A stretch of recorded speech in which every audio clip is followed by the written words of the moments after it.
My name is Gavin Magoon, and in this video, we're going to go over basics for OnlyFans management that everyone should know. Now, I've been in this industry now for a few years, and I've seen all across the board, agencies and creators get SEO optimization incorrectly, and they're missing out on a big opportunity by not getting the basics down. I think everyone understands what SEO is, but if you don't, it is search engine optimization. Basically, it allows your profile to be discoverable easily via search, whether it's Google, whether it's Safari, whether it's on Instagram, TikTok, Twitter, you name it, okay? SEO doesn't just apply to search engines like Google and Bing and Yahoo. It also applies to social media sites. Now, I see a lot of creators, they put so much effort into their content and producing quality content and making sure their profiles are curated well, but they don't take care of the basic concept of SEO and making sure that they manicure their searchability so that people who are their followers, their audience, the people they're reaching and impacting on social media are reachable or easily being able to find them or discover them on different platforms and websites via SEO. Now,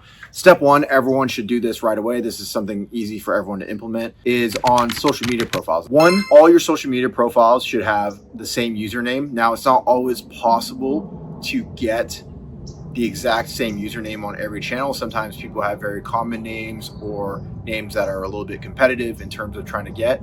But your main goal with username discoverability and searchability should always be to have the same username on every platform. And if it's not, only make it like one letter off at the end or two letters off at the end, okay? And the reason for this is if somebody finds you on Twitter, for example, all right, and let's say your name is Sophie Rain, but if they go to Instagram and you have a different handle, say it's like Sophie Blaine or something like that, they're never going to be able to find your Instagram when they're searching for Sophie, because there's going to be tons of Sophie listings that come up and it's going to be hard to find your name that way.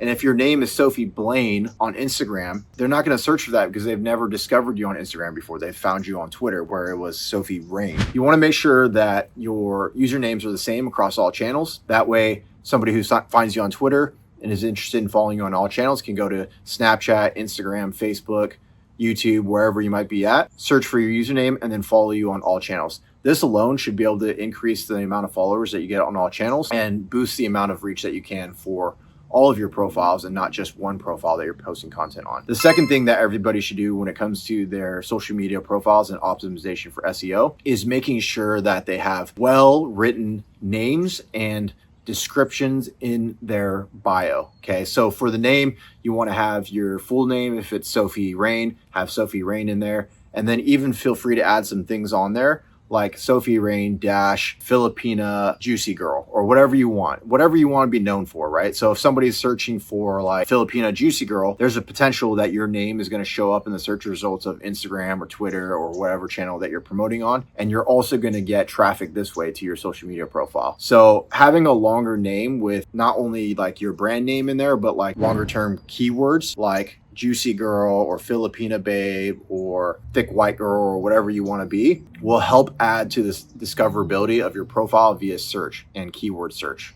Okay. Many people are conducting millions, if not hundreds of millions of searches on social media sites every day, and they're looking for creators that are your specific niche or that you fit into. And by putting extra keywords in your name, you're going to help boost the amount of people that can discover you as opposed to other creators. The other thing you want to do is you want to fill in your description as much as possible. Now, I know in social media, it's a little bit cringe to like have a really big, long description where it's like several paragraphs long, but at least write your descriptions with intent, right? So if you're going to write a description like, my name is Sophie Rain, I live in Southern California, I love to do TikTok dances and go on yachts, at least put that in your description so that people who like girls that live in Southern California and go on yachts can look for girls in Southern California that live on yachts and find your profile that way, right? Now, if there's other things you want to be discovered for or you want to be known for, put that in your description. If you only put a basic description like come chat with me or something like that, it's just not going to give you any discoverability or benefit by having a short description. Everybody's going to benefit at least a little bit in search discoverability if you have a longer description in your bio. Okay. Now, the last thing that you can do for optimizing your search engine optimization or SEO on social media profiles is just making sure you utilize the captions and the hashtags. Now, I know that many of the social media sites are coming out today and they're saying that hashtags are useless, hashtags don't help with discoverability, yada, yada, yada. Hashtags, just throw them out the window. I'm here to say that even though these platforms and sites are saying that, I still disagree with it, because if you go and search for hashtags on social media, they're still very relevant. They're still there. It's not like the social media websites took them off of their site, right? So if you go into Twitter and you search hashtag Filipina babe, you still see all the posts there that have the hashtag Filipina babe, right? And I believe that at this point, with social media sites being mature and having been around for at least 10 years now, the people who use social media, the everyday person,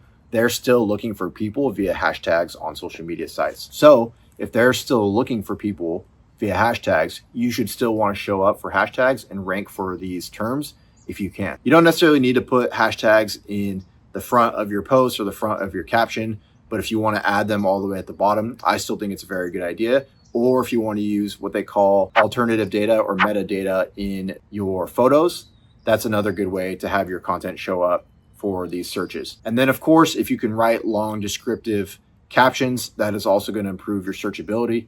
I don't think this is as important as like hashtags would be, for example, but something as simple as like say hi in your caption is not going to do as much as like say hi, I'm chilling in Southern California today by the pool. It's a nice Tuesday afternoon. I'm going to have some tacos and then I'm going to head down to Carlsbad to get some ice cream, right? So if somebody's searching for things to do in Carlsbad, there's a possible opportunity for your content to show up that way. Okay. Now, those are the three main things you can do with SEO for social media. Let's now move along to what you can do for your OnlyFans profile. With the OnlyFans profile, it's a very similar concept as social media. You want to fill the description as much as you can. If you can add your name in there and then some long tail keywords on the end of it, like Sophie Rain, bubbly Filipina girl in Florida, then that's going to help increase your searchability on sites like OnlyFans. But also if people search Filipina girl on OnlyFans, then you have the possibility of ranking your OnlyFans profile for those keywords on Google and other search engines. So really you want to take the same approach that you have with social media sites and apply it to OnlyFans. The only difference being is I probably wouldn't add hashtags to your OnlyFans profiles, because on OnlyFans you want to keep everyone as much as possible on your profile and not like clicking on hashtags and going on random searches. You could argue the same thing for social media sites, but I think the volume of searches for hashtags on social media sites greatly outpaces the amount of searches for hashtags on sites like OnlyFans.